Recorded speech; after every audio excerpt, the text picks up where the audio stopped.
we just gonna change this to Skip Bayless, Mom of the Day? That's how you know he on some bull. He's one of the best and biggest generational talents. Bro, make it make sense. Bum take of the week. We just had it. That's not. We just had it. That sound good. We just had it. Good. We just had it. Good. See, that's what I'm But we saying. gotta listen to Collin Cowherd's take on JJ Redick wearing his backwards hat. He's another one. He's a goofball. Yes, now you kind of compare me to people like this is insane. Yeah, when you say stuff like that. No, I don't do that. Don't love the backward hat for JJ Redick. You're going to open with that. Redick's got an interesting look. Collared shirt, backwards hat, tatted up arms. I didn't hear a word LeBron said. I couldn't stop staring at the hat. JJ Redick's going for NBA head coaching jobs. He looks like a guy that's going to move my couch. I'll do it. Didn't like it. I would tell JJ to his face. I'm like, dude, you're going to be an executive in this league. You're going to be a high-level executive or coach. Well, whatever. You guys can go ahead and push back on that stuff. I didn't like it. It's my opinion, my show. What was your take on that? He's a clown. Like, what does that got to do with anything? What is you having a backwards hat? He was on a podcast. Wait, what do you mean? Wait. Explain. Say it out loud. What happened? What was really said? Say it. He essentially said that it's unprofessional for head coaches to wear their hat backwards. God. Yes, no, I don't. And that's why JJ Redick wasn't qualified to be a Lakers coach because he's not professional, this, that, and the third. What does that have to do with? What does that do with coaching? Exactly. Why did you have to look a certain way? That's the problem. Everybody want to look the part. Either you a coach or you're not. That's why I hate restaurants where you have to take your hat off because it's disrespectful. I don't like that. How is it disrespectful? Yeah, I don't know. They got a lot of those in Scottsdale. Listen, you can't wear I'm gonna tell you right now, hats, you can't wear these certain rules. shoes. People like him, they still go by the rules that was made like Facts. back in the 1800s when they had slaves, and that's what he's on that facts. that type of. He seems it's a little too old school because we see people with tattoos, piercings, like it's just a different What does a backwards hat have to do with anything? Nothing at all. But LeBron, he had something to say back to that. He really doesn't like your hat. I wonder if these two are okay. Yeah, Ryan always has a backwards Right? hat. Yeah. I ain't never seen Ryan wear a hat forwards, I think. I like that when somebody gets called out like that when it's like. Yeah, because it's stupid. It makes no I sense. like that. But here we are talking about it, right? True. And that's what he wanted. He did. That's what he wanted. So he got some extra clicks on that one. Bingo. Bum take of the week. We got Skip Bayless hating on Anthony Edwards. Let's take a listen. To close it out, looked like you hit your head on the backboard. Yeah, I hit my head, I think on the rim. It's hurting real bad. And I landed on my wrist, but I mean, I saw him with the lane. I knew he was going for the layup, and I was just like, man, I'm finna go get this. I ain't never jumped that high in my life. What are you talking about, This was the easiest block you'll ever see. You gave this a 10. It's the easiest block ever. Knew you was going to have something to say. It's just like, you know what? It turned into a dad block. Are we just going to change this to Skip Bayless or Stephen A. Bum of the Day? Right. This segment? I mean, Seems we like could. every time it's a bum We take, could it's because them I feel like take. they have enough. We would have enough compilations of bum takes from them over the years. Yeah. And I feel like it's hard to leave them out of this because Like they're 30 always minutes. saying some crazy shit. But I want to listen to what Cam Newton had to say in response. Well, you can. There you go, the analyst. Here we go. Oh, Lord. Here we go. Here we go. Can we separate? Can we give Ed some love and then some? That's cool. Skip. You do it. Facts. You talk about since it's so easy, you do it. That'll cut all that bullshit out. Like, you say it's so easy, you do it. Mm-hmm. And if you can do it, that'll tell me how easy it is for somebody to get that. For the game? To seal it? To seal it. Since it's so easy, you do it. I like the response. Yeah. That's better than me just tweaking on Skip for saying just dumb again. There's no reason. Why is it the first thing you're thinking? That's so easy. Bro. Yeah, like at what point does this just become hating for clicks? Man, he is a hater. That's what he is. Yeah. That's all he knows how to do. But what you think goes through a hater's mind? I don't know. I can't. Honestly, I don't have that mentality. Yeah. That's all he just wakes up. He's got to be a miserable person. Like, what will make him say that? Like he's a miserable. I'm trying to think of anything. Draymond Green, he's an instigator, both on and off the court, and he 100%. says some crazy. 100%. So, especially with Rudy Gobert. Number one, the big Frenchman is sitting on that podium speaking his native language. we need to do this. You need to get a stop. It ain't we. Karl Anthony Towns is actually doing a pretty good job when he's on Joker. It's you, my man, that's getting cooked. So it's no we. Now, yes, you do need help from the other guys, but on some of those, help can't help you. Like, you just got to get a stop. So that's number one. Number two, when you're in these playoff series, for me, I'm always looking for the smallest ounce of weakness that I can find. And the way Karl Anthony Towns walked off that floor with the limp after he played the rest of that game totally fine and then he could barely walk leaving the court, they don't believe anymore. Your thoughts on him constantly attacking Rudy? Timber was one. So that throws all that out the window. Mm-hmm. But Draymond, boy, don't get it up. Nah, don't get it about Draymond, boy.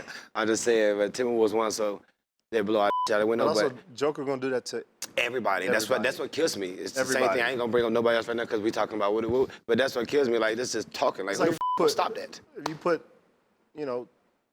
Tony Allen I don't think he was ever Defensive Player of the Year, but he was a candidate. For real? Mm-hmm. I don't think so. Or did he win it 1 year? First team. I don't know. He was first team a lot. Yeah, He was a hell of a defender, is what I'm saying. Yeah.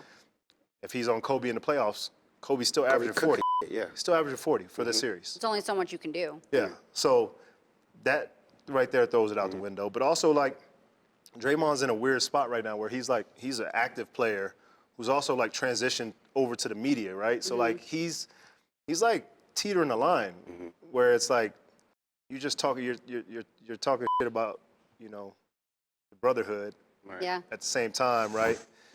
And then you're jumping over here. You got your podcast where he be talking reckless on the pod. He talks reckless on the podcast. He does. The good thing about this is, if you can go talk that shit, but now you got to back it up. Yeah. You know what I'm saying? That's the only thing good about it. He can't just sit up here like Stephen A. and just talk, and don't never got to go out here and defend. Yeah. So now you got to talk that shit, and then you got to back that shit up. That's the only thing good about this. I really don't like, I'm a players person, you know what I'm saying? They're none of my boys. So just, you keep it, brother. You keep it, brotherhood. And after that, you get involved in that shit, whatever. Yeah. But still, at the same time, you used to play. Yeah. So it's never just attacking unless you don't like that person. Yeah. Now, my only thing about that is we're giving awards to mother. We're giving awards. Yeah. So 40, no T's and no turnovers and boom, boom, boom. Like, all right, now you got awards. Yeah. They giving awards to who getting 40 and 13 and like that put on their head. Like, all right, now come on, man. Our next segment, Bum Take of the Week. We have, speaking of the devil, Stephen A. Smith. Him and Monica McNutt went at it on ESPN. Let's take a listen at what she had to say. Stephen A., respectfully, with your platform, you could have been doing this 3 years ago if you wanted to. Wow. All right, we got to go. You guys. So did you say You're my guy, but who does more than Stephen us? A., I'm talking to you. Wow. Don't do that. I'm talking to you about the power that you have. Okay. I'm talking to you. Okay. So what she's saying? She's basically saying. She's basically saying that Stephen A. had all these years to use his platform to uplift the WNBA, and now all they want to talk about is the drama that's going on behind it. Because first of all, the world likes drama. Second of all, why? Like, why? Like, no disrespect, no disrespect, you know what I'm saying? But why? Why talking about the WNBA? Like, why? I can promote it all the I want. That doesn't mean they're gonna watch it.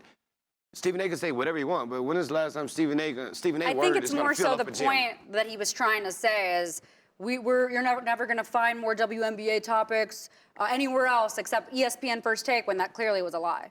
Like, they don't talk about it. They focus on the Lakers, they focus on the Warriors, and that's pretty much how they build all their segments around. I'm pretty sure they talked about it like a few times.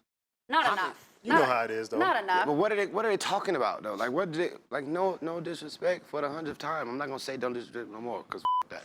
But what are they gonna talk about? Give me something like popular that happened that.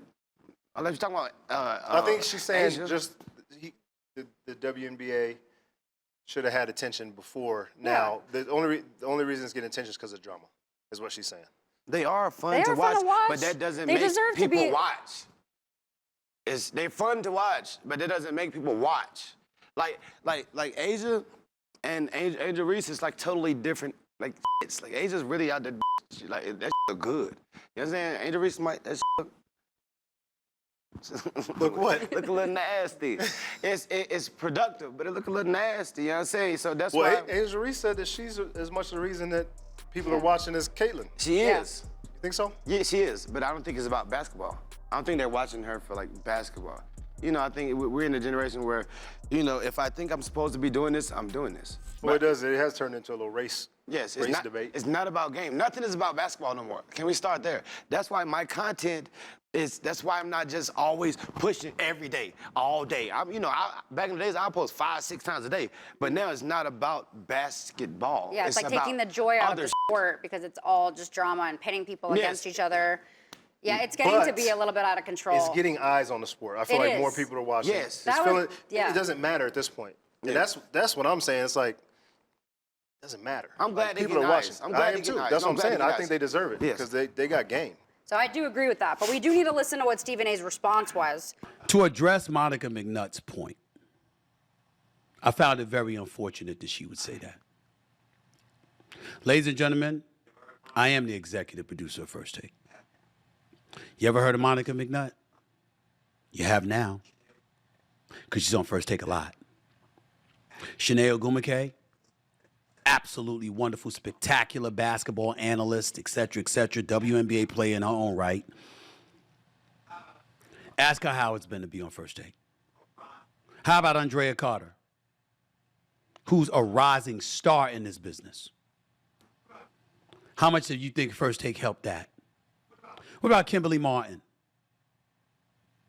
What about Molly Kiram herself? I think he kind of went a little too far there. In my defense, He went a little bit too disrespectful. I don't know who the he's talking about. Well, from my perspective, to say that he's not just saying it's ESPN First Take that put these women on the map, but he's trying to say that he's the one that put these women in positions of not necessarily power, but they put them in positions of having the spotlight, right? And I don't think that's true. Like these women he's talking about, they played in the league.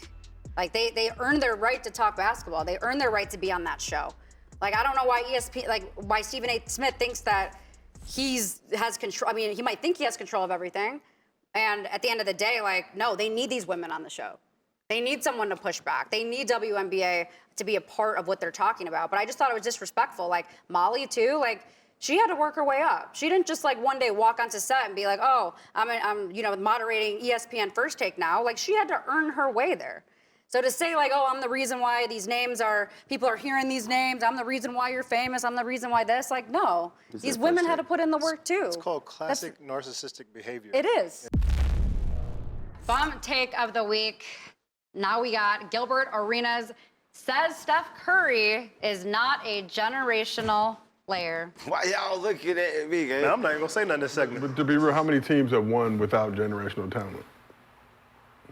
Steph is not a generational talent. Detroit. Steph Curry's. Steph is not a generational. Steph not a generational. You know what a generational? Wemby is a generational person. That is a generational talent. Steph became a great. He switched from talent to person. Generational means you can't mimic it. That's how you know he on some bullshit. He switched from talent to person because he knew he couldn't say talent. Yeah. Clearly. For fucking clicks. It just proves that just because that you play a sport doesn't mean you always know what you're talking about or have good takes. No. Because Wemby's a freak of nature, right? Yeah. That's what I think he's talking about. Like, LeBron's a freak of nature. Right. 6'8". They come into the league and dominate right away. Running like a freight train. Play it again. But I also look at it like this, though, is we have to define what a generational talent is, number one. And that embodies more than just how dominant you are when you come into the league, right? Like, I think Steph Curry, when he came in, he wasn't a generational talent. He wasn't someone that everyone thought was gonna outperform his opponents. And then you saw the way he was able to revolutionize the three-point shot. He also was almost out of the league because of how bad his ankles were. Yeah. But I think that played a part what of he it. did at Davidson, I just knew something. Did y'all watch him at Davidson? Yeah. Yeah, so That's what I'm saying. We knew some was about That's to go what I'm down. saying. I think his injuries early on just played made a big part of that. The warm up, but he was one of them. He was gonna be one of them, and he is one of them. But Gil did Gil my dog though anyway. But Gil did say after that he said Magic Johnson is a is a generational talent. A 6'8" passer, 6'8" passing the ball the way he do. LeBron James is a generational talent. Now you f***ed me up because LeBron James is a 6'8" passer person. So now I'm like, all right, bro, make it make sense. Well, it's a Just different say you don't want to say Steph. He's saying is it a only generational comes on every generation, like once a generation. They're different generations. But also it's like we've seen it before. Well, we've seen it before. We've seen it But before. they're different Generational talent, like, generations, never again. right? Generation. Right? Yeah, that, if from that standpoint, yeah. But it's kind of like. Bro, that don't make sense. But I think it's my mind, it also does. That doesn't the make first sense. time In my seeing mind, it does. something. Yeah, it's the That first has to time play a seeing role. something and the First time last seeing time you gonna see something something. that we hadn't seen before. You always gonna see something else. I'm factoring in the way that teams have to change their defense on you, the way that they're drafting players and focused on like heavy on three-point shooting. So these are things that I That's think why about. I think he's one of the best and biggest generational talents. Yeah. Because he Right. changed the game. Like Yeah. he changed how the game is played.